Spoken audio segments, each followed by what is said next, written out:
Hello, my fellow foam flinging enthusiasts. This is Andrew, aka Dart Sweep, and welcome back to another fun foam flinging filled episode of the Foam Zone. In case you're just joining us for the very first time here, the Foam Zone is a bi-weekly live streaming show where we have special guests within the hobby and community space. So if you are a club admin organizer, you run HVZ clubs, or you have a local PvP club or comp club, feel free to give us a ring and touch base with us. We would love to have you on the show. This is an opportunity just to showcase people within the hobby community and just share some of the passion that we all have for this. Let's see. Just a couple quick housekeeping notes. Maryland Mayhem is looking to announce its vendor spot openings at the end of the month, so stay tuned for that.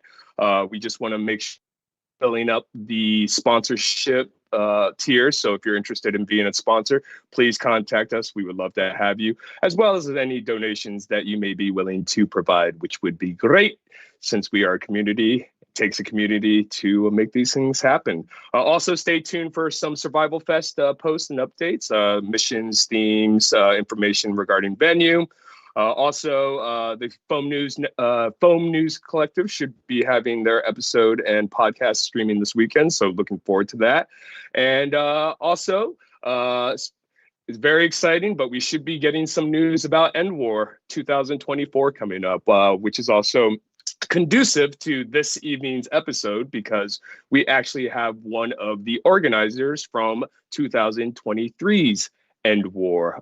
So we will be talking shop and End War and everything that goes involved with that, and the host club. So, but yeah, if there is anything that you guys in the live chat would like to discuss, feel free to go down and leave some comments. Also, we are working on getting this super chat going. So feel free to help us out with that. We would love to get that going.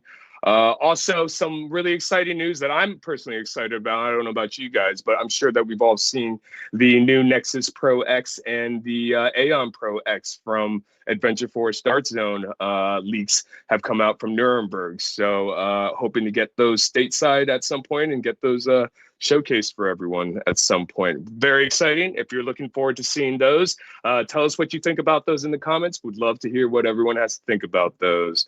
And then the super chat should be shared on screen, so don't be afraid. Love to see how that all works if you guys wouldn't mind. But of course, last but not least, don't forget to like and subscribe to our YouTube channel. Hit that thumbs up. I'm not sure how many people are currently in the chat, but there should be as many thumbs up as there are people watching. Also, don't forget to register yourself or your club at the worldfoamalliance.org website. We are still rolling that out and still setting the foundation, but we are starting the networking to get everyone connected and get you guys all playing together. So, but without further ado, as I said, we are talking a little bit about End War this evening, but I would like to introduce our guest for the evening. I'm very excited. I traveled down to Charlotte for this past End War back in July. It was July 4th weekend. Didn't really know what to expect. And I got to say, I had an absolutely amazing time. And a large part of that had to do with the mod team and just the overall team that put together an amazing event on kind of a short time frame. It was an absolute blast. And I'm really excited to discuss that. We have the executive admin moderator for Charlotte Outdoor Gaming, otherwise known as COG, also one of the End War organizers from here, and prop master for End War as well as Survival Fest. We have Werme. Werme, how are you? I'm doing great, thank you. How are you? Good. I hope that introduction was okay. I know it was a little long-winded, but I'm super excited to have you. How are you? It's been a minute. It has. I'm doing pretty good. My son is now 2, so that's fun. Yeah, I remember. I remember getting some photos and footage of you and your son at the very end at the final hold at End Wars. So glad to hear you guys are doing great. Yeah, I mean, like I said, the main reason I wanted to have you on is really because as an organizer of large scale events, I don't think people really understand the logistics and everything that is involved in hosting these kind of things. So I feel like we share that in common. I'm always curious to hear what others have to say, when they're putting things together. So super excited to have you here. Thank you so much. Why don't we first start off by just generally having you introduce yourself, tell us who you are, a little bit about your background, where you're from, what you do, and just before we get going, we'd like to thank the super chat, and we have Robertson, if I'm not mistaken. Thank you, and also Leonard, Insane Busual, I believe. But yeah, why don't you just go ahead and introduce yourself? Tell us a little bit about yourself, Wormy. Of course. Well, I go by Werme. It's my last name. I was blessed with it since birth, but it's what I go by in the hobby. I was a military brat, moved around for a lot of years, and settled in North Carolina since I was 6, and I've lived here ever since. I'm actually a nurse. I'm in school for nursing right now, so I currently don't have a job so that I can focus on my studies and also my family. I have a wonderful fiance of 4 years. Not as my fiance for 4 years. That would be very long engagement. But we have a gorgeous son together, Liam, who is now 2. He is our pocket zombie and always is with me at events because 2-year-old, you kind of need to keep an eye on him. But we live right near the University of North Carolina and love being here. But yeah. Absolutely. I'm just curious because I know we didn't get a chance to really talk just because I know how things are when you're doing those things. But I was actually curious, how did you get introduced to foam flinging, blasters just in general? How did that come about? In 2014, that's when I started college. It was my first semester, and I made friends with some people who were playing HBZ, who were going to play HBZ. So they told me about it, and I immediately signed up. Had a fantastic time. It was a week-long game, and thoroughly fell in love with everything about the game then. And our org, they still do, but it was 1 week-long event each semester. And so I'd look forward to it every single time, and I'd play as much as I could. They would do night missions and stuff, so after class I could easily do those. And was a player there until, what was it? I want to say 2018 fall, and then I decided to try to be a moderator. And that's also how we heard about End War, which is how we ended up going there, which was amazing. Really cool experience going and being with all the HBZ community and learning just how big the world was for Nerf. And then, of course, COVID happened. So there was that little hiatus, but ever since I've been back, I love doing what I do with Nerf and moderating with it. Yeah, absolutely. Can you tell me what was it exactly that really kind of drew you in, attracted you to playing the game of HVZ back in 2014 when you said? And also, thank you again to our super chat, shout out. But yeah, what got you involved in? What really attracted you? Why did you keep coming back?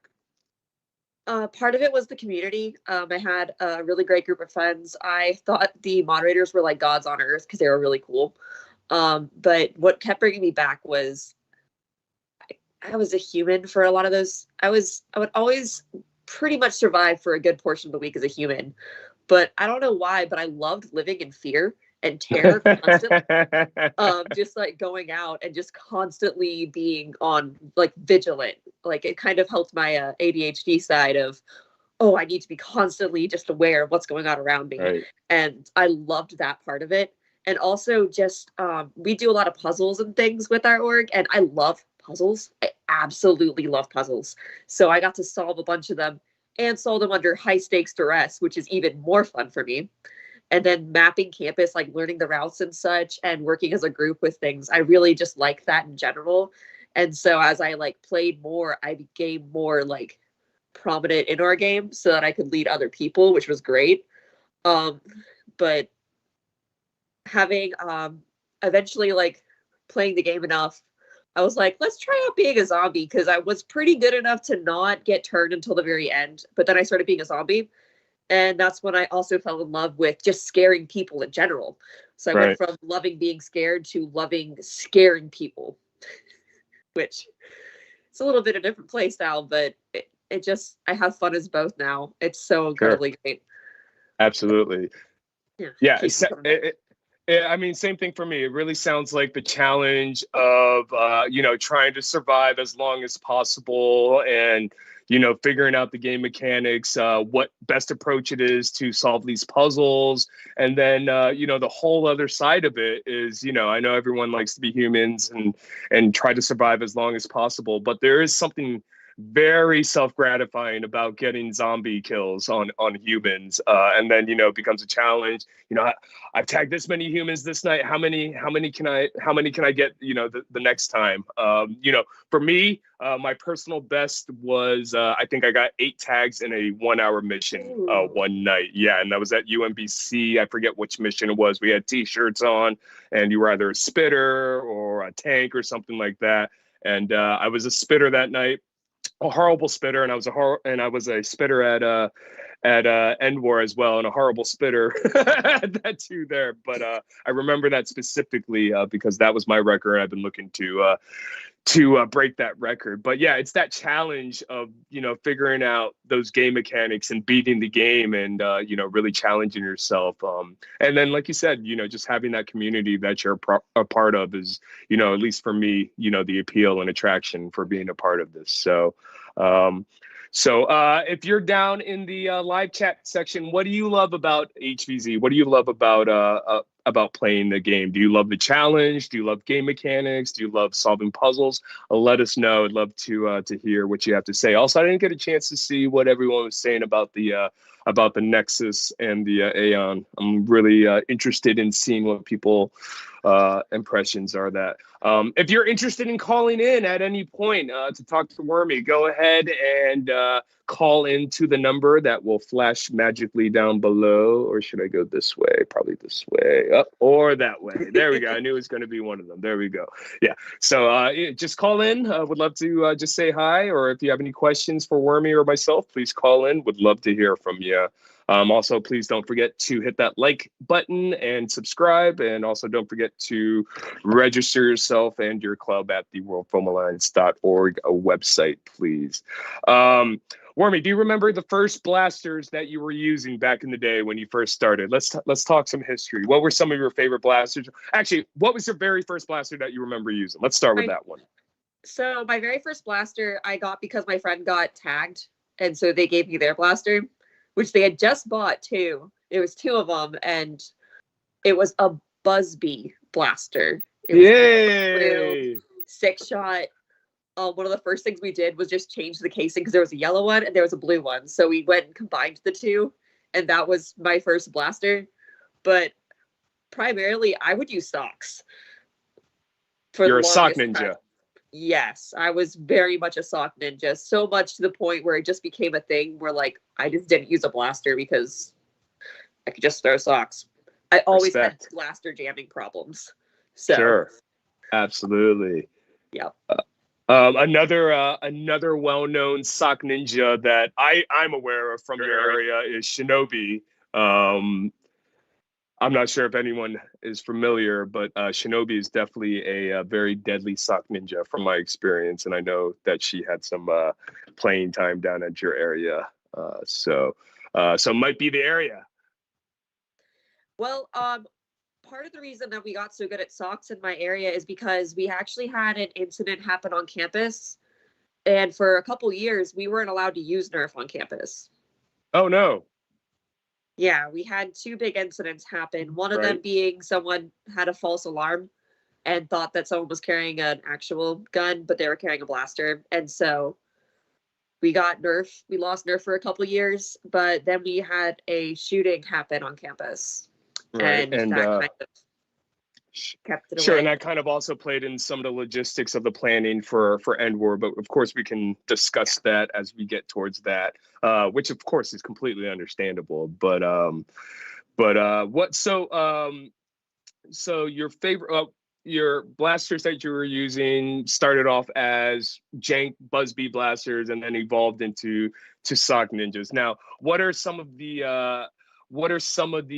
best approaches of being a sock ninja, would you say? Oh, first off, it's the sock type that you get. I always buy children's socks. Like I get the kids small or medium. There's more socks. They're cheaper and they fit in my hands better because tiny hands.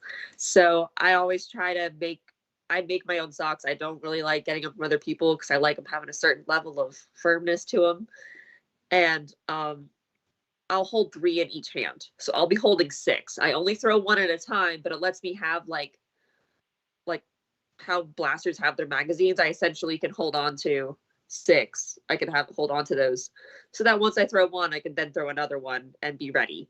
Because the best approach when a zombie's running at you, especially if they're dodging and they're fast, you throw one and then you throw one right after. So it's essentially throwing 2 for one zombie, but it gets them every time. And then I already have Yeah, 4 more ready to go. yeah, I have to hone my sock ninja skills. Like I said, I played competitive sports all my life, and given the opportunity to throw a ball, you'd think I would be able to do that. I am the worst spitter ever in the history of the game of HVZ. So next time I volunteer to be a spitter, just say no, no, no. Um, okay. So I've just been told that we are going to be taking a super chat break. So let's take a look at that and see what we got going there.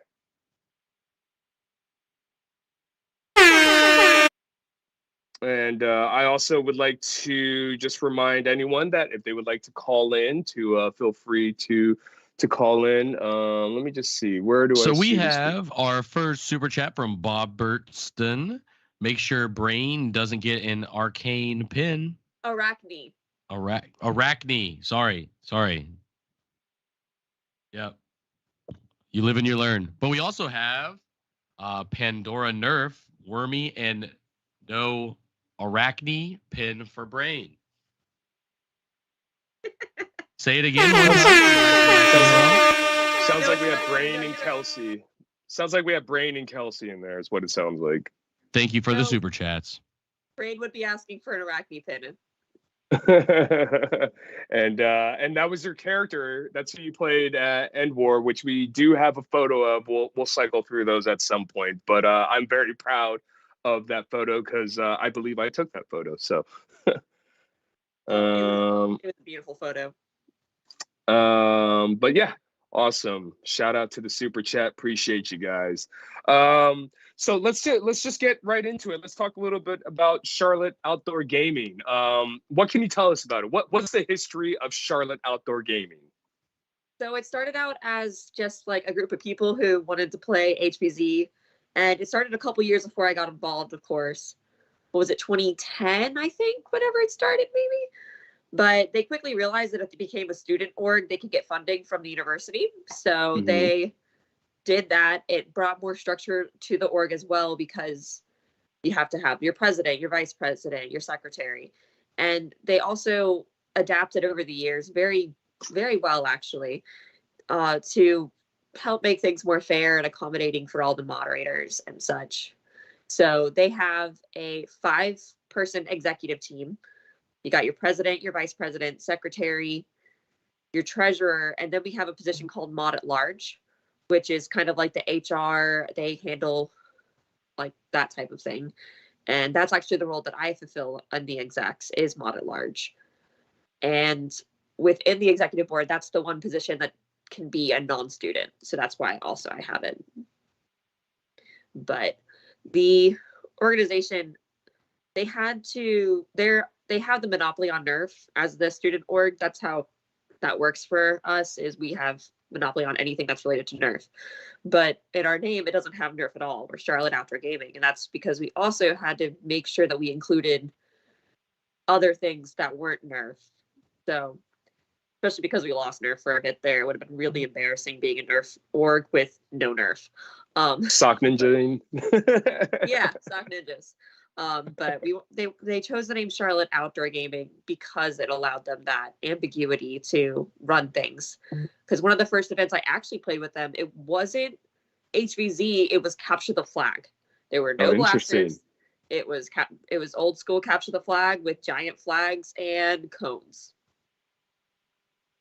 So that's how they did Interesting. And then just, they put this outdoor gaming thing together that encompassed, not just HVZ, but these other type of games. And then it kind of evolved strictly to HVZ, or how did that work? So they actually mostly started with HVZ. I think they started including other things. Okay. There's been periods in time where they have like weekly games that are like mini blaster type events or like Capture the Flag. We still do that.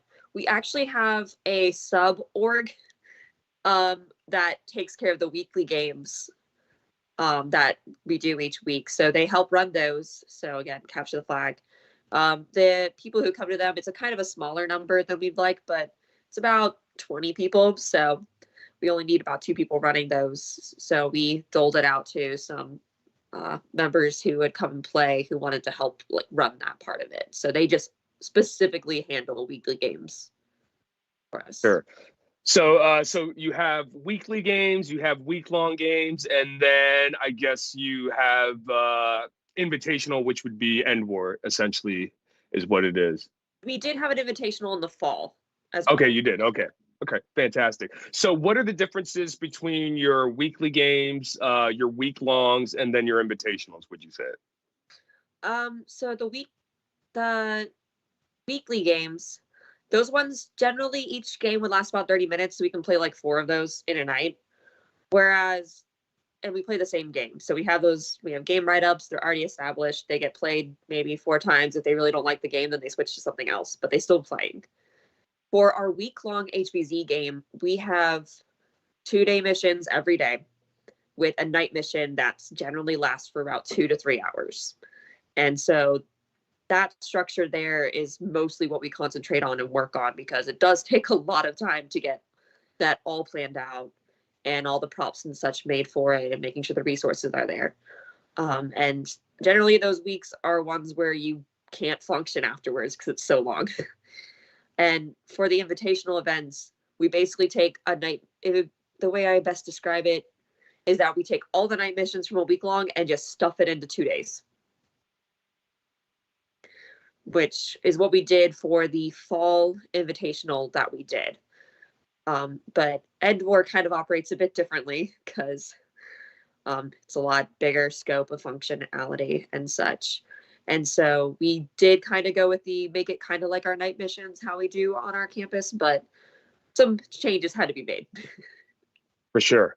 Absolutely. And what kind of games are you guys running, at your weekly missions versus your week longs versus your invitationals? What kind of missions? Your standard fetch, puzzle solving? What kind of the mission? What can people expect, basically? What kind of games you have? So our week missions that are like every week, we have like Capture the Flag. We have a game that we created called Plants vs. Zombies. We have some fetch quests, some sorting quests, like where we go and have them sort out. Like right now we have a gem sorting quest where they go and desort the gems to take the purple ones to the purple bin and stuff like that. Our week-long missions, and we have our night missions and our day missions. Our day missions technically are smaller. And so they're usually either very simple, like go and fetch this thing, or go to these 3 locations. And that's pretty much sums up what it is for our day missions. Our night missions are where we have our more complex, multiple objective type scenarios. And so for like an example of one of them, we had for our invitational specifically, which mirrored kind of what we did for our night mission, we had a bunch of props scattered across campus, and players had to go and find their specific prop. So, and then once they found all of those items, they had to then bring them back and hold them. And the zombies, if they brought it back to their location, they could steal them. So you had to both had to go fetch the quest, and then you had to hold it. And depending on how you did that, it could be really easy or really hard. Sure, absolutely. Who's in?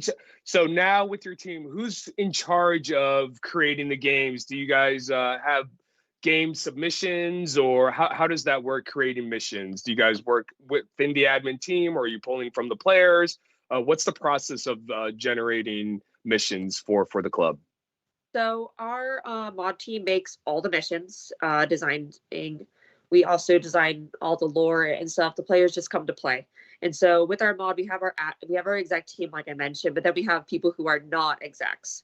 And so we split our organization into departments. So the missions department generally handles writing the individual missions that are there. So sometimes we just pull it from a pool and what's the term? They just blow some life into it, make sure it's functional and change it up a little bit, but essentially the same mission. But for how we did this semester, we did, because of our theme being board games this semester, we each picked board games that we liked, and then we wrote missions based upon that. So cool. All of the org was writing different missions, and generally they mostly write them by themselves, but they also we all go over them together. So we make sure every single one of them can be played, that they're all understandable, and that also they match the true nature of the board game. And so when we're making missions, we first have to make sure we have a lore outline first, so that the story arch can be solidified, per se. We want to lore goes and be like, okay, we want these things to happen in a sequence. All right, missions, here you go. This is how we kind of want it to look. And missions takes it from there and adds their own pizzazz and flavor to everything. And then they bring it back to everybody, and we all go through it to make sure it is. Very cool. Yeah, I mean, I see that because I'm in the Discord, and I see that you guys, you have these player announcement posts on a regular basis. So you guys are playing quite often compared to, maybe some other clubs that are out there. So I just want to give a shout out. I'm sure they would appreciate it. Can you tell us who's on the mod team, the admin team for it? I remember I'd like to give a shout out to Rogers personally, because I just remember having a blast, when he was there. So, but yeah, can you tell us who's on the mod team and what they do specifically? Yeah, of course. So our mod team consists of our president, who is Grace. She is the first female president that we've had. And she was unable to be at Endor last year. I forget. I think she was in France during Endor. Out of town. I remember you guys saying which that. Is funny because this year she'll be in Japan. Oh, well, there's a theme going on here. I feel like I hope it's not us. Yeah. Our vice president is Tally, who is one of my best friends, and they take care of a lot of the reservations and such for the org. But Tally will actually be front running the HVZ of Endor this year. Okay. Since they will be acting president for the event. And they kind of had to take on that role last year as well, if I do recall as well. Yes. So shout out to Tally. Yep. Oh, definitely. Emery is our secretary. Emery was fantastic. And they're our resident Nerf enthusiast who bakes their own blasters. And then you have me on the exec team. Oh, and we have Alvin. Sorry, I forgot. We have Alvin, who is one of our newer execs. They are in charge of treasury, and they have been doing a fantastic job getting us funding. They actually enabled it so that I could get paid to help run HVZ this semester. You're getting paid? Hey, what? Oh. Yeah, it's pretty wild, but they found a loophole in some of the stuff. So since I'm not a student, I can be a vendor. So they have me as a vendor that can be paid. So that was really cool that they found that. Really excited. Nice. But with that, and then we have our non-execs who are just as important, honestly. We have Cass, who is a fantastic zombie and just all around great helper. We have David, who currently is injured, but they're a great location mod. We have Ben, who is one of our newer mods. And then I don't want to forget anybody, but I think that's it. We currently don't have as many moderators as we would like, but we are working with what we have. Yeah. So I mean, I've had a chance to meet half of the people that you just mentioned, an absolutely fantastic mod team. So looking forward to seeing them again this year, hopefully. So what do you prefer when you play? Do you prefer the weekly missions or do you prefer the week long nationals? I prefer week-long As a games. player and then as an organizer. Yes. I kind of prefer the week-long games, both as a player, because they're just so immersive, and it's basically I get to do it for the whole entire week. I like being able to do it for a while. So Sure. much prefer that over our weekly games. And when it comes to making them, I like writing missions. I like designing different aspects of it. And so I personally love designing week-long missions or invitationals. And actually, because of having the stress of End War from the summer and then also having a game in the fall, I actually designed the invitational for that we ran completely by myself. Wow. So I wrote all 4 of the missions that we did and the lore and such, everything. Sure. So I mean, it sounds like you like to play as much as you enjoyed it. You know, if you could, you would play. Is what it's like. So it sounds like we have our first caller. So let's go ahead and get them on the line. Hello, caller. Who do we have? Hello. Hello. Oh, can you hear me? Hi. How are you? Who do we have on the line? It's Joe Strife. Strife is in the house. What's up, buddy? How are you? Good, you? Good. In case any of you aren't aware of, General Stripe is one of our loyal followers. So shout out to General Stripe. Make sure to check out their YouTube channel whenever you get a chance. What's up? What's going on? Just want to call and say hi. Try and make it Hi, my goal how to are call in you? every episode. We appreciate you. Someone's got to do it, right? Dealing with Yeah. amateurs. So what's going on in the world of General Stripe? You got any questions regarding HVZ or anything for Werme? Anything about End War? Anything that you any questions that you are inquiring about or like to discuss? No, I can't think of any right now, actually. No worries. Well, let me ask you this: Did you see the leaks for the Nexus Pro and the Aeon Pro, the new ones? Yes, I'm quite aware of the infamous Nexus Pro X. And what are your first impressions? They look great. Are you I mean, excited? they look like, yeah, it looks like those before and after photos in like a medical ad from like on TV. Right. No, I mean personally, I'm excited. Just again, I feel like every now and then there are these certain game changers that happen within the hobby, and you know, if you weren't introduced to the Nexus or Striker when they came out, but you happen to see these on store shelves this go around time, it being short darts only, I really feel like that's going to introduce a lot of people into that competitive space that might not have been aware of that existence. So I personally am super excited. I think it looks super cool. The fact that it comes with a couple scars, the B car looks extremely cool. And from what I hear, it does some pretty magical stuff. So really looking forward to that. Yeah, the color scheme looks pretty cool. I'm really excited about the purple. But yeah, I'm excited for it. So, and again, if you guys have any thoughts about it down in the live chat comment, I would love to hear what people have to say about it. So I think we have a anticipated release date of April, which I hope is true because that's just right around the corner. So, but yeah, anything else that you're excited about, Strife? Did you see that orange Mark II, I think it was? The little Dart Zone pistol that had those speed loaders. They're re-releasing it.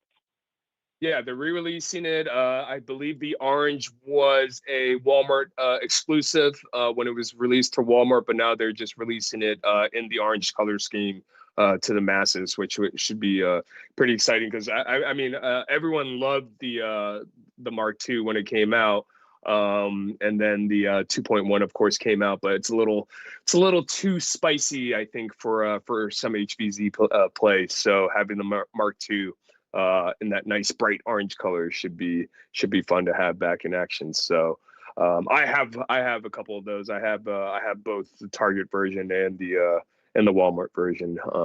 And who knows, maybe I'll pick up another one as well just to have it. But yeah, that does look like a lot of fun. But appreciate you calling in, man. Appreciate you calling in, and I'm sure we'll get a chance to chat again. But that was General Strike. Go ahead and check out their YouTube channel and give them a like, follow, subscribe. So I guess let's see, we're at 8:36. So I guess we can kind of roll into talking about last year's End War. Again, as an organizer of Maryland Mayhem, I'm always interested in discussing with people, other people that have, had the opportunity to organize and coordinate these large scale events. I always tell people that are involved that, I know people don't appreciate what is involved into it. And, I don't think you really can until you've really kind of been behind the scenes and had the opportunity to see what the logistics and challenges that pop up. And then, for me, the fun of it is try to problem solve that and work through that. And ultimately things happen for a reason, and as long as people are having a good time, that's all you can really ask for. So I know last year initially End War was scheduled to take place in June down in Florida with the Gators and their club, and that kind of fell through for whatever reason. I've heard both sides of the stories, but regardless, things happen, and sometimes you just have to make lemonade out of lemons, they say. So, can you tell us how things kind of, how things were from when it needed to be rescheduled, or just how did things evolve? How did everything work out? Tell us what was involved in creating End War 2023. Well, so when I heard about End War being in Florida, I was excited because I was going to try and go. But then I, of course, heard about it ending like everyone else did.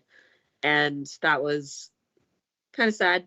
But then it was the waiting game, right, of hearing back. And one of my players remembered that I actually had befriended Drac.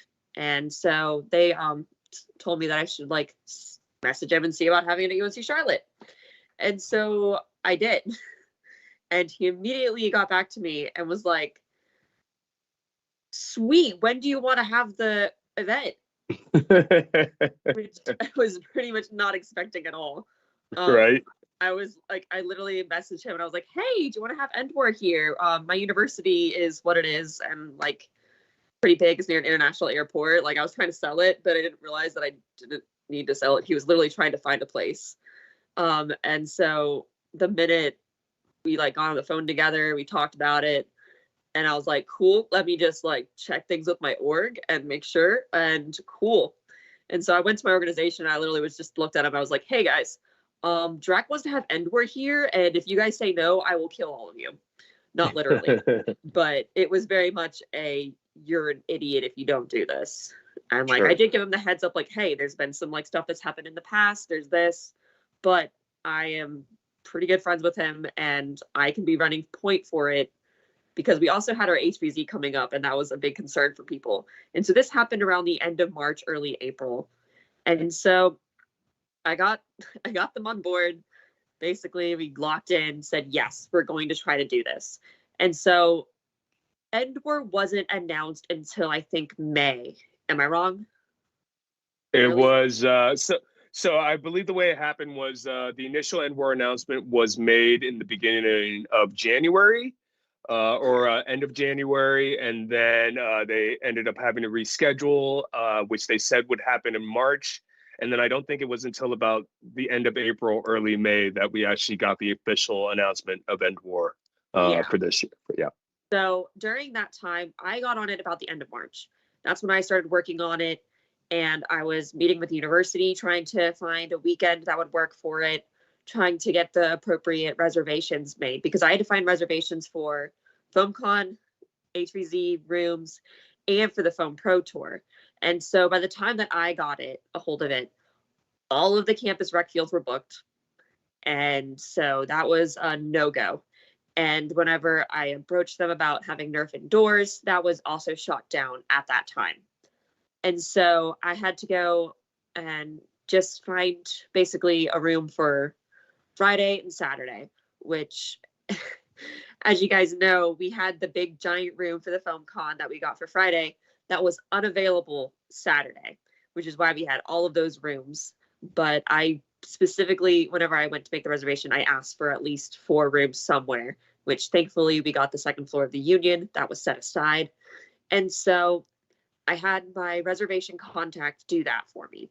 I also had to make sure that we had, I had the field for Foam Pro Tour. And so when looking for that one, that was honestly much harder. But because we had gotten campus to work with us to get that reservation in, we could go ahead and announce. And the university has a policy that until an event is officially reserved with them, we can't announce it. They sent me a very long, whole lot of words about their policies and such. And big takeaway we got from that was we can't say UNC Charlotte until we have the building. But the way we worked around it was DRAC is working with Charlotte Outdoor Gaming, which if anyone knows who we are, which they do now, thankfully, they'll know that where the event is, which is what we can say for future events. But nothing can be confirmed with the university. So that's why it took us a month to get that news out there, because I was working with them for a month.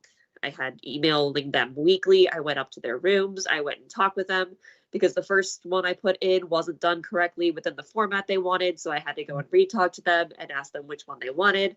And it was a lot of back and forth going about all the different ways to get that done. And so up until the end of April, I was pretty much doing it solo. So I was also trying to come up with temporary missions. It was around that time that we went to announce it that I brought in some of the other alumni like Rogers and Simon and Alana. And so those 3 were a huge help. Rogers literally looked at it and was like, cool, I can run this. And went to the org and they're like, yeah, you can run all the missions and such. So he took over that aspect of it immediately. And so, and they did a pretty fantastic job, if I do say so. But logistical wise, working with campus is a little difficult because they don't always like to respond exactly what's going on. And unfortunately for us, I went to the, we also had to get permission from the police department for the game because blasters. And we knew tactical gear was not something that was really allowed on our campus. But for EdWar, everyone wears tactical gear. It's a thing. And right. So we knew like we probably couldn't do that. But we talked with the police, went and talked to the police anyways. And unfortunately, some miscommunication happened within the police department. I went to talk with somebody and then she went on vacation. And that actually happened to my reservation contact too. She went on vacation and gave me to somebody else. So I got, yeah. The good news is I still have the same contact. I've had him all year, so that's great. But she left, but I guess she didn't keep them abreast of what was going on.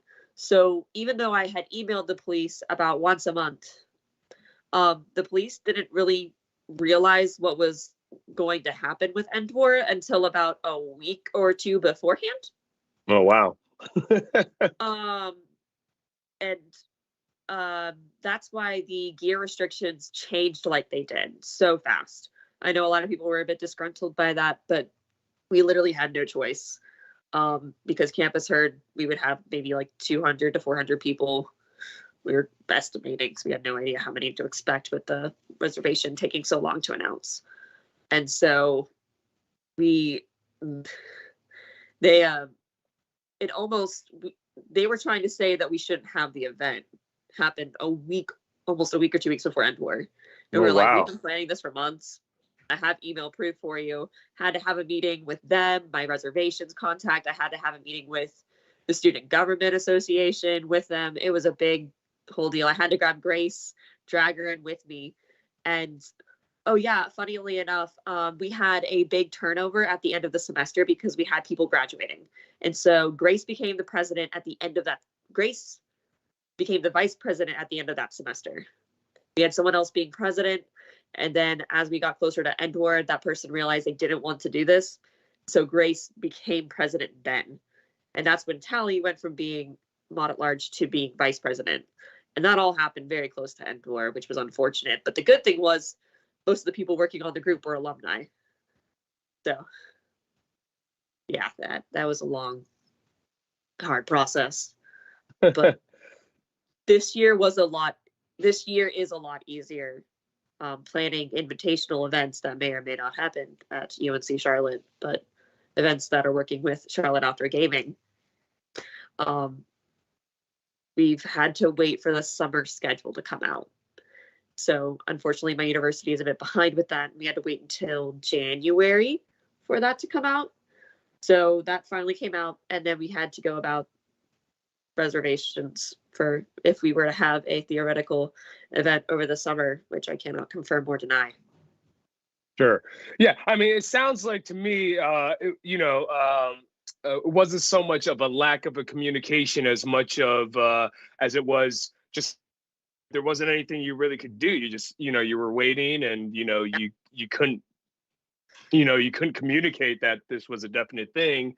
And then, of course, next thing you know, it's May, and then N-word's right around the corner. But it wasn't for a lack of trying by any means. It was definitely just kind of that. Those are some of the logistics and challenges that are involved when you're dealing with a school administration and the police. And these are just kind of things that, you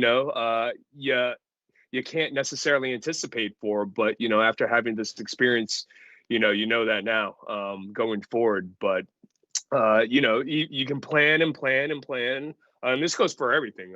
You can plan all you want, but then you show up the day of, and all that planning just kind of goes goes out the door, and then you just have to make deal with what you have to work with.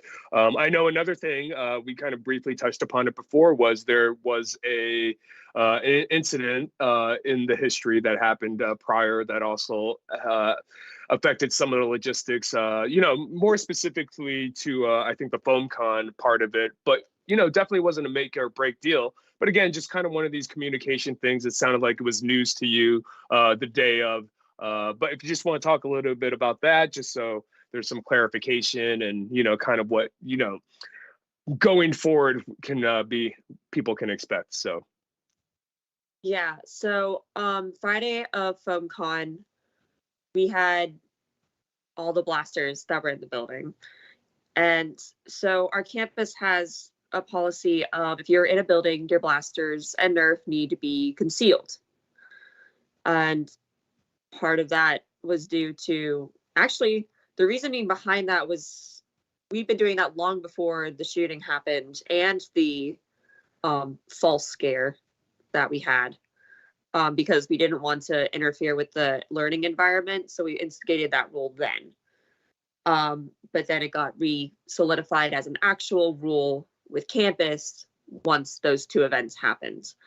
And so with FoamCon on Friday, my reservations contact, they didn't get word from the facilities management about having Nerf allowed in the building until that day, I believe it was. And so people were allowed to have their Nerf out, but only if they're on the second or third floor. And there was no firing the blasters unless they were testing them out in the room. And so because I didn't have as much time to talk with the facilities managers as I would have liked, we couldn't really, that wasn't something that we could debate or have a conversation with them about to fix that. And I know on Saturday, especially, we still got told that please don't have Nerf out in the building, which didn't really get followed. I ended up making a deal with my room in particular of, hey guys, you're gonna go out this staircase and then you're gonna come back in through the staircase and you're not gonna go anywhere else with your blasters.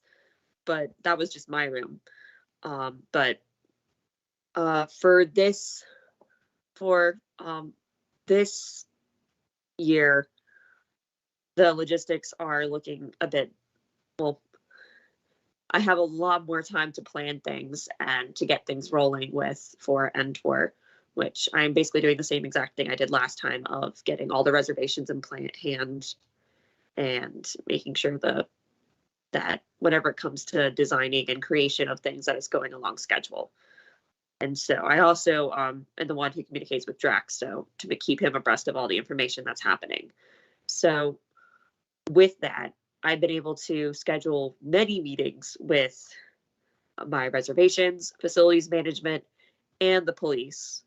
But we actually had a small setback, which is why Endwar hasn't been announced yet. It's unfortunate, but our contact in the police was diagnosed with cancer. And he's being treated for it, but it's been pretty rough for him. But he still wants to help out with our event. So we're trying to work with them and work with that. So, but we will actually have more information next week. So, yeah. Yeah. So, I mean, just in case you were wondering, it sounds like we are kind of just waiting for some type of formal announcement at this point, but it will be coming at some point. So, definitely looking forward to seeing how things develop for this year. Because, like I said, I had a blast last year. I know people were hesitant or just because of the short notice had scheduling issues, but I highly recommend if you guys get a chance to check out this year's event once it's announced. Highly recommend it. I think the mod team and working with you guys working with Drac, you guys just nailed it, and everyone did a fantastic job. And definitely is something people should look forward to. So organizing last year's event on such short notice, what was important for you to make sure that happened? And also, I forgot to mention, if you're in the live chat section and you went to End War last year, tell us, give us a comment. What did you think? Did you have fun? And also, are you planning to go to this year? But yeah, tell us what was most important for you to make sure that things ran smoothly, and what did you kind of prioritize as far as organizing with what you had to work with? I did prioritize having a registration area for the event. So those rooms on the second floor for Friday were very important to me to have and to set up and keep organized. I actually ran point that day for the org to make sure everything was flowing like it should be. And so having a place for them to go and register, and then having a place for the safety briefings and also for the blaster check. And so making sure that was running smoothly while also making sure that everything was taken care of upstairs, and that also university officials were also being placated throughout the day. That was all very important to me to make sure that ran smoothly, to make sure that we made a good impression with campus in case they would have the event there again. Absolutely. And so that was my that was my main focus of for when it came to the event itself. But what I also really focused on was making sure we had the best props that we could have for the event, making sure we had all those shields. Those were handmade. I have over 50 of them, and making sure that those were functional. Unfortunately, the smaller ones were the ones that got loaded up that morning. So sure. We have bigger ones. So why don't we roll our slideshow and let's just talk a little bit about End War, the missions, but also as a prop master, because that is your title. And I will say I'm very proud of this photo. That is the photo I was able to capture. And maybe that one too. Yeah, nice. HVZ,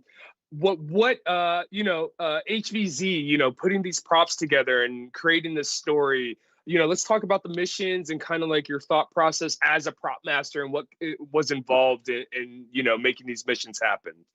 Of course. So with the missions and making props for all of them, I made most of them, or I designed the other half of them. And so making them as realistic as possible. Though I did not do the tablets, but it was, yeah, sorry, I have to say that. But a lot of those pictures of the slideshow, those are props that I made. That one specifically was from the Magician, so it's made out of magic cards. But for End War, with mission 1 being go and find artifacts and bring them back, it was Well, first of all, the theme was, tell everyone what the theme was and just the theme kind of was like the Greek whole god- story. Oh yeah, sorry. The theme for End War was Greek gods. So we had togas for the moderators. We had buttons that were made so that people could have their own deity and such. We had monster buttons as well. Everything was Greek gods related, and that's what some of the pictures there show too. So we made buttons for each of the 12 gods of the Pantheon, for Hades as well, because zombies have their own god too. And then we also made some for the monster supers that we ran in mission 2. But for mission 1, the mission was that some items got stolen and we needed them returned. And so they gave that mission. Simon wrote that mission, gave it to us, and I was just like, why don't we have them be different artifacts of the gods? That'd be so much cooler. And just think of all the cool props we could make. Didn't realize I'd be making most of them, but so we made a lot of really cool props. I think there was 24 that we had to make. Oh, wow. Some of them could have been easier, but I was like, I can make a chariot. That'd be really cool. So I made a chariot.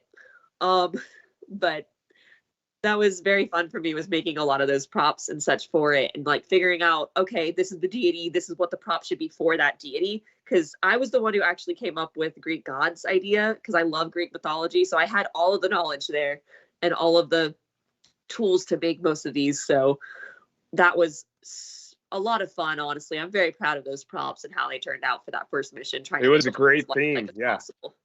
Thank you. And though some of them we did buy, because it's really hard to make an anvil, we found. I bet. Someone did try. It wasn't me. And I told them that I went and bought one. So we had this little tiny anvil about this big. Next time, 3D print it, 0% infill. Call it a day. Well, we did have a person 3D printing, but they were in Raleigh with the 3D printer, and they were 3D printing those the gods bowls of offerings that we had. We had the side mission running that day, and so players were given beads that they could go and place an offering for their deity. And mission 4 was actually supposed to be them collecting that, but we ran into some time issues and such from the day, and people were really tired. The sun in North Carolina in the summer is no joke. It was no joke. Yeah. But with mission 1, we had all those props. I got to dress up as Hera and be the place where the items got turned in, which was so much fun. Hera is an awful human being, is an awful goddess being. She's not nice, but it was really fun to play. But mission 2, we had all of those. That was the maze mission. So players were basically put into a maze, and they had to try to get prophecy letters and bring it back to their location up in North Village and try to spell a word out. There were 4 words, and they were, I think one of the pictures was the little red with the Greek lettering. Right. I thought it'd be a lot cooler if they were cloth and looked realistic, so I sewed all of those. Those were all lace on fabric. I cut it, sewed it, spent a good portion of my time making those. And then we also had the supers for that mission. And so we originally wrote the mission, it was going to be just the Minotaur. And again, we looked at the Rogers and Simon, were like, well, why don't we have other Greek monsters? Wouldn't that be cooler? And we could also like let people design their own supers for it. And so that's how Arachne, Achilles, and Scylla were born. Scylla and Achilles were both designed by Grace, but she wasn't able to be there. So we gave them to 2 other mods. I came up with Arachne, which is what the photo was, with the pull needle sticking out and the throwable with the thing tied to it. Borderline genius. Thank you. I was very proud of it. Since I knew I'd be running it, I made the skirt and everything for it. And so pool noodle, duct tape. I had this, what was it? It was a curtain top lining, the top lining of a curtain, because I used the lower part for a toga for something else. So I had this little like already ready-made thing with circles on it that could have stability. And so that's what we used for that. And I actually redid the super and ran it again for the invitational. And that's what one of the other pictures was my friend Tally wearing that. And that was the Kraken. But with all of the different supers that were there, like with Scylla with the basket full of Beanie Babies and Achilles with the thing on their back, I designed these monster buttons for them. And so they're some of my favorite ones were the monsters because of how they turned out. I actually designed all of the buttons that were printed, and Grace is a machine and helped make all the make them, because we didn't order them, we made them ourselves. And so that was a fun experience. We made over 300 buttons. So many. Wow. So many buttons. But I really liked the monster ones I designed, Arachne and the Minotaur being my favorite. And so I was like, why don't we make buttons for the supers? They can give them out whenever like they tag people, which is how we got the Arachne pin. And Brain specifically is not allowed to have an Arachne pin. That's what they were saying with their super quotes. He walked up about 3 feet behind me and stunned me from behind, and it got videoed, so released to the world at large, which was great for him. Really embarrassing for me, but he was just tagging me the whole entire time, and I was just like, yep, nope, you don't get one of these. So it's become a whole thing. He actually asked for over the summer after the event, some people asked for buttons and such. And so I sent them out to whoever asked for them. But specifically, one of the ones I wanted to mention was Kelsey. Pandora asked for the buttons that they missed because those are really important to her, all of the deities and such. And so I made her a Persephone button specifically because I did include Persephone originally, but I found out that was theirs goddess. So there's a special designed Persephone one out there. I still have a couple, but they got sent to her and anybody who asked for buttons afterwards. Nice. And I also made another combination. Yeah, I feel like I collected all the pins I was able to afterwards, but I was missing one, and I can't remember if it was Hades or one of those two that ran out. But I have my collection of buttons around here somewhere, and also I have the letter that was on the fabric for one of the clues. I had stuffed in my pocket. I was supposed to give it at when we were solving the puzzle. I thought I had lost it, got home, went into my dump pouch, and there it magically was. So, but yeah, that's fantastic.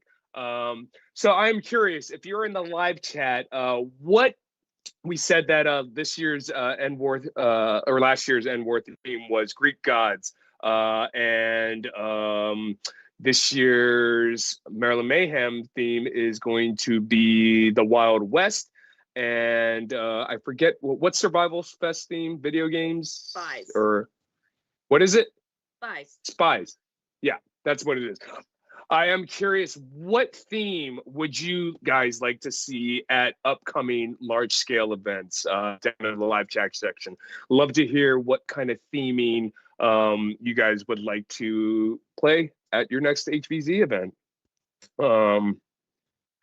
And take a look at the super chat. Let's get that on screen and see if we got anything going on. Once again, we appreciate everyone.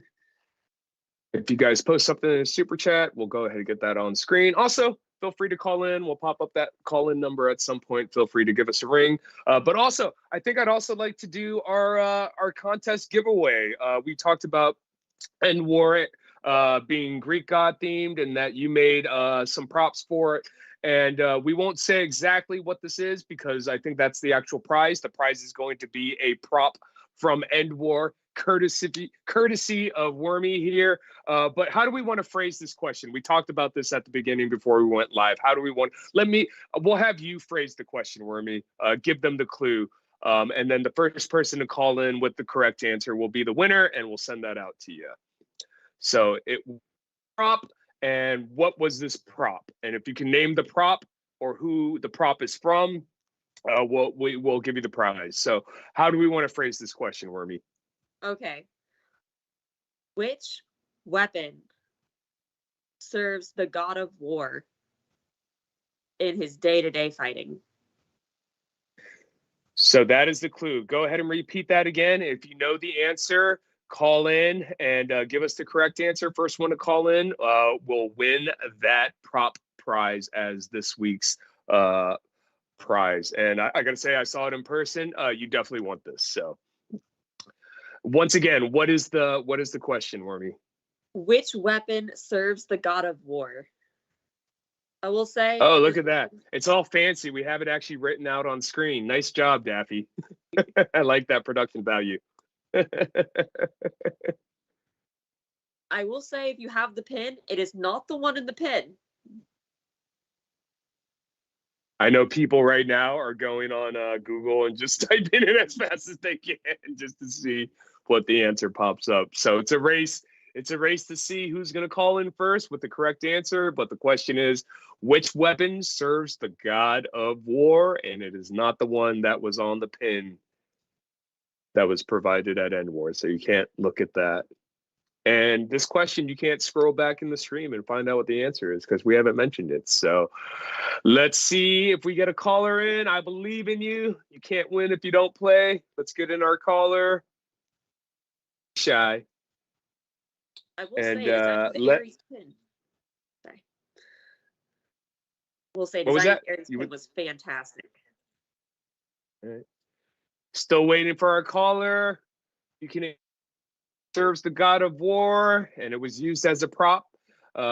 Used for Mission 1 at End War last year as one of the artifacts that needed to be retrieved before you got tagged by me in the kill box outside the Union Center. So did you tag anybody? Oh yeah, no, my footage is coming. I volunteered as a starting zombie just for the mission, and I think I regret playing a little too hard actually because I must have gotten about five tags on that first mission. All right, we have our first caller for the trivia question. Who do we have on the line? Oh, is it me? Yeah. Hello, is it how me? are you? Who do we have? Nathaniel. Oh, what's up, buddy? How are you? So, I'm doing good. Got an answer for this trivia question. The question was which weapon serves the god of war, correct? Yep. And that was a prop used at End War. Yes, correct. Yep. I'm gonna go with ahead. the spear. Yep. The spear. Spear. So it's got a specific name, right, Wormy? No. Oh, it doesn't have a specific name. Okay. So, but the spear is not the correct. But I feel like you're on the right track. So let's get in another caller. Good try though. That would have been a good one because I feel like a spear is something the god of war would use for sure. Boy. We have another caller. Hello. Who do we have? Hey, it's me, King of Games. King of Games. We got Kale, Cog, the other Cog, KOG. We got Kale, King of Games on the line. Kale, do you know was used by the god of war and also as a prop for last year's End War? I wasn't at last year's End War, unfortunately. So I'm just gonna do based on what I know of some Greek literature. There's a few options. Obviously, someone guessed the spear already. So if I'm down to one, I would guess.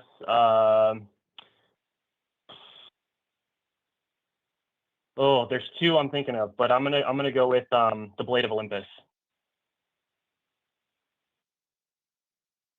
Wormy, can you confirm or deny? Yep. That's correct. That is the correct answer. King of Games, of course. Who else would get the correct answer Hey. besides someone named King of Games to win the game? So it is congratulations, big, Kale. Wormy, you don't have that prop readily available on you, do you? Just to No, flash and it I up. really wish No I could have worries. grabbed it. It's No worries. just in my garage. I guarantee it's worth it. So congratulations, Kale. Appreciate you. Thanks for calling in, and I'll get your info and we'll get that out to you as soon as possible. So that is the correct answer, the Blade of Olympus. Awesome. I guess I'll have to throw it up on my wall for the new studio. That's right. Awesome. All right, dude. Appreciate you. Thanks for calling in. All right. Who else was right? If you thought you knew the answer and you had it in your head, but you didn't call in, just go ahead and gloat on the live chat. Tell us you knew it the whole time. But yeah. So excellent. What do you think your favorite prop that you made has been? Well, first of all, what was your favorite prop that you made for End War, and what has been your favorite prop overall that you've made? Oh man, that's such a hard question. Honestly, for Endor, it was the Medusa shield. I stayed up pretty late the night before making that. It's got a head with snakes coming out of it, and it was very fun to make, though the chariot was too. But favorite of all time, favorite thing I've ever made. Oh, honestly, it would be the Abomination. The Abomination. And Yes. what is this Abomination? So, you might have noticed in the picture, one of the pictures was this cute little bluish green outfit with two doggy heads on it, right? Let's cycle through those photos again just to throw those up again. But yeah. I made that for Jinx, which is Drax's dog. Right. And that's Who is me holding adorbs, by the way. So I had to make that, I had to get two stuffed animals and cut their heads off and sew them onto the dog outfit. And then the dog has their own head. So that's three-headed dog. It's Cerberus from Greek mythology. But I had the two bodies left over that were just sitting there. And so to keep the stuffing from going everywhere, I sewed them together and then used that with part of Arachne and threw it at people. So that what I'm holding in my hands there for that picture. That's not the baby. Not the baby. No, the other baby is one. not the Abomination. The baby is amazing. There it is. Yeah. That right there is the Abomination. Very cool. Very cool. So let's just talk a little bit quickly, briefly, about your role in Survival Fest. You were invited to be one of the mod admins and I guess prop master now for Survival Fest. What's going on with that? So I saw that they were adding people onto Survival Fest, and I always like helping create games and working with other groups. And so I immediately was like, hey, I'd love to. And they had an interview process, and then I had to wait a month as they interviewed everybody else. I will say I was the first one interviewed. And now I made it. And so I've been helping mostly with the story, but because of what I did for End War, I got roped into logistics. And because I'm in nurse training, I got roped into first aid. And now, as we went further, they asked me to be in charge of props for Survival Fest. So I haven't yet completely started, but as we're making missions and working on things, I've been compiling together all the stuff for that. And so I'm very excited for Survival Fest whenever it comes. But yeah, currently I'm on the blending group as well, which is basically us trying to work all the missions out together. So that's been very fun. And they're a great group of people. So whenever I'm bored, I go in their server. It's great. Yeah, absolutely. I just released my Pennsylvania Survival Fest videos this last week and just yesterday. So if you get a chance, you're kind of curious what it was all about, or if you didn't get a chance to go last year, check out the videos on my channel and get an idea. But yeah, it was an absolute blast. So I am definitely looking forward to this year. And if you're a part of the mod team, along with the others, with Mike and Kelsey, I'm sure it's going to be fantastic. So definitely looking forward to that.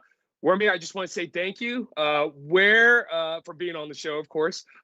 Where do you see yourself in the near future? Where do you see yourself in the future? What can people expect from Werme? Hopefully at some point I get my nursing degree, but I still expect to be around in this community. I always joke with my org, they can't get rid of me. So I'm probably going to be here for a while. And honestly, as long as I'm at UNC Charlotte, you can probably expect a summer invitational there as well. Very cool. And where can people find more information about Charlotte outdoor gaming and yourself, and just in general with whatever you're involved in with these days? Charlotte Outdoor Gaming has their own Discord. We also have a Facebook page and an Instagram, though they don't get used as much. But our Discord is where we go and announce all of our gaming stuff and our week-long games. So that's where that is. For Endwar, we have created a new Discord page for that. So people can go on there, and once we make it go live, which we're waiting for the announcement to come, which might be next week. And also Survival Fest, because I'm helping with there too. So you can find me in that server. And very rarely you'll find me in the Detroit Dart Talk one, mostly because I'm just really busy with helping plan for 2 summer invitationals. And we have our week-long game coming up February 18th to the 24th. So we are in crunch time for that. So, but you'll definitely see me at UNC Charlotte if you come down here. Yay! So, yep. So once again, highly recommend if you guys get a chance to make it down to Charlotte for Endwar or one of the invitationals, definitely do that. Just want to thank again Werme for being on the show. It's always great to talk to someone else who has shared the growing pains and learning experience of organizing these kinds of events. You guys did a great job last year, and I'm confident that you guys will be able to provide a lot of fun again this year. So really looking forward to that. Tune in next Wednesday for the next episode with Al the Geek and Captain Xavier for the next episode of Get Off My Lawn. And of course, we'll be back in a couple weeks. I think I will be having Silly Butts or Spud Spadoni on as the next guest for Foam Zone. So that should be a lot of fun. Also, a friendly reminder, don't forget to hit that thumbs up and subscribe button, and to register yourself and your clubs at the worldfoamalliance.org website. It's been a pleasure. And as you can see, my eye is finally on the mend. So I appreciate everyone's thoughts and prayers on that. Hopefully my vision will be fully recovered by the end of the month, but trying not to wear the eye patch. So that's a good sign. But yeah. I think this has been a fantastic episode. Appreciate everyone tuning in, and look forward to seeing you guys in a couple weeks. And everyone, be good to each other, fling foam, have fun, and don't forget to Dart Sweep.